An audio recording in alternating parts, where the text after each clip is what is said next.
Escrow Out Loud is a weekly podcast about San Francisco real estate from the Jackson Fuller team, San Francisco Realtors since 2002.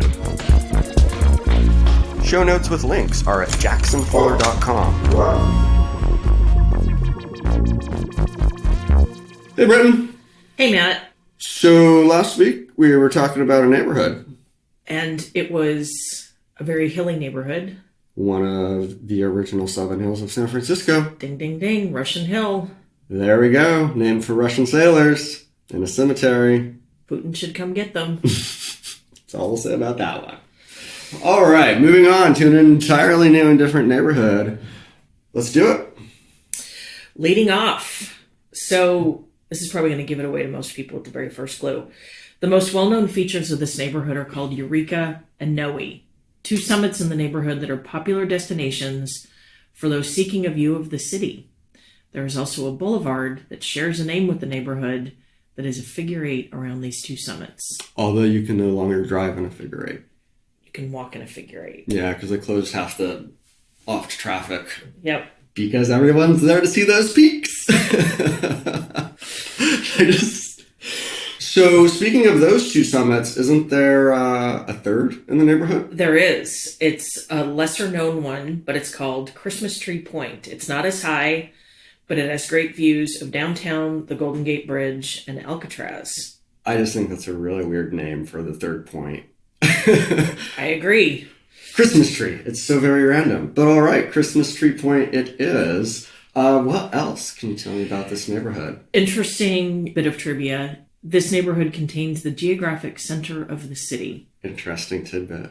I took a picture of myself with the geographic center of the city. Of course you did. So, and if you want your picture taken there too, I could show you where it is. Okay. So, speaking of geographic center of the city, it's got a really tall red and white thing. Sutro Tower? That's the one, and you've got a fun story. I do. When my family lived in the city, when I was but a wee young thing in the early 70s, my dad worked at KPIX, and Sutro Tower was under construction. And even 40-something years ago, people were not happy about the construction of this gigantic tower in the middle of the city.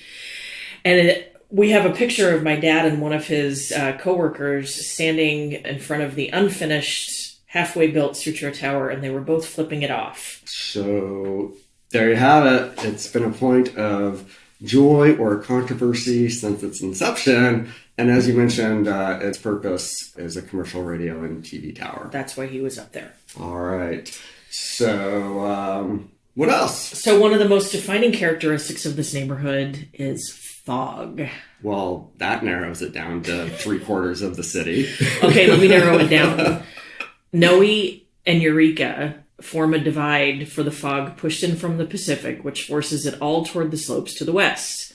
So I'll play weather woman for a minute. You can expect thick fog daily if you live on the west side of this neighborhood. On the bright side, though, the eastern slopes are typically sunny and warm. Let's say sunnier and warmer. Because there's still that moment in the day, like 4 o'clock in the afternoon, where the fog just starts to come over the hill and come right down and swoosh into Eureka Valley, as it's called on our real estate map. But the Castro is what exactly mere mortals and humans know it as. So yeah, fog. Foggy, windy, moist. Hate that word. But it's true. It is true. It describes this neighborhood. What else sets this neighborhood apart? So there's an endangered species that calls this neighborhood home. Do you know what it is? I have an idea, but why don't you tell me for sure? It's the mission blue butterfly. Which, ironically enough, is not found in the mission. However, the city released more than 20 pregnant butterflies into the neighborhood about 10 years ago. And today you can spot them on a trail that takes you right by their habitat. Until we were researching this neighborhood for this podcast, I did not know about this butterfly, and I definitely did not know that like pregnant butterflies had been released in the neighborhood on purpose. Nor did I. But it turns out this butterfly, I kind of geeked out on it a little bit, and it lives in like 6 micro habitats in the Bay Area. This is one of them, like the San Bruno, San Carlos Mountains, a little further to the south, and a couple other spots. But it's like this very, very small geography. It's fascinating. And now I really want to go see one of these beautiful mission blue butterflies. You're going to have a pet butterfly here in a second, aren't you? No, because it wouldn't like our neighborhood.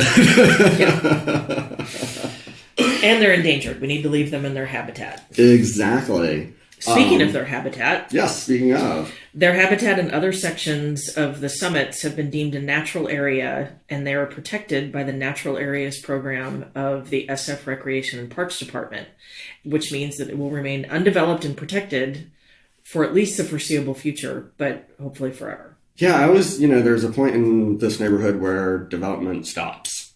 And it was one of the later neighborhoods to be developed in the city even. And I always wondered why they didn't go higher. Now you know. Anyway. So, what else about this neighborhood? So the city also invested in the Summit Reservoir, which is located in this neighborhood. When was that built? 1954. After the 1906 earthquake and resulting fire, it was clear that the city needed a central reservoir for firefighters to use to keep the city safe. And this reservoir holds 14 million gallons, and it's also used as drinking water for San Francisco residents. Can I tell you something else about the Summit Reservoir?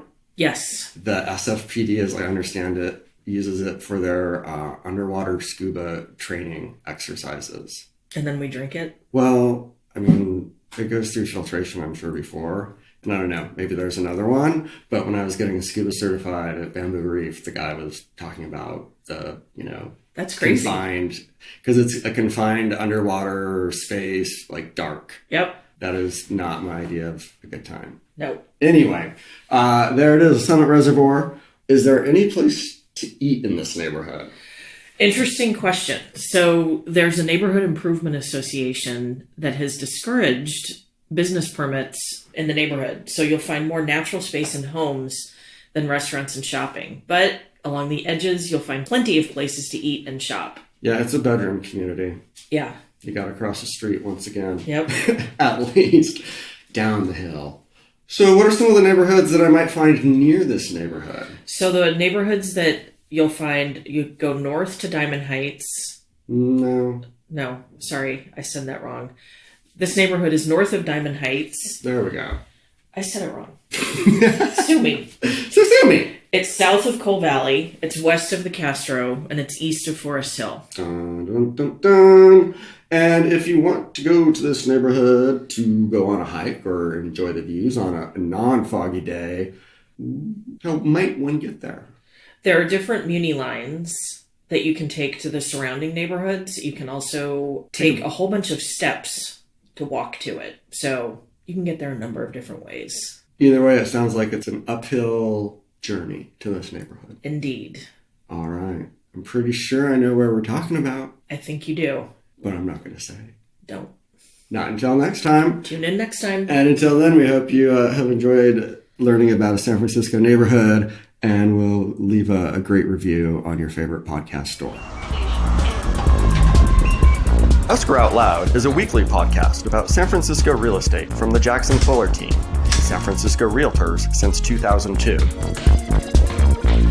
Show notes with links are at jacksonfuller.com.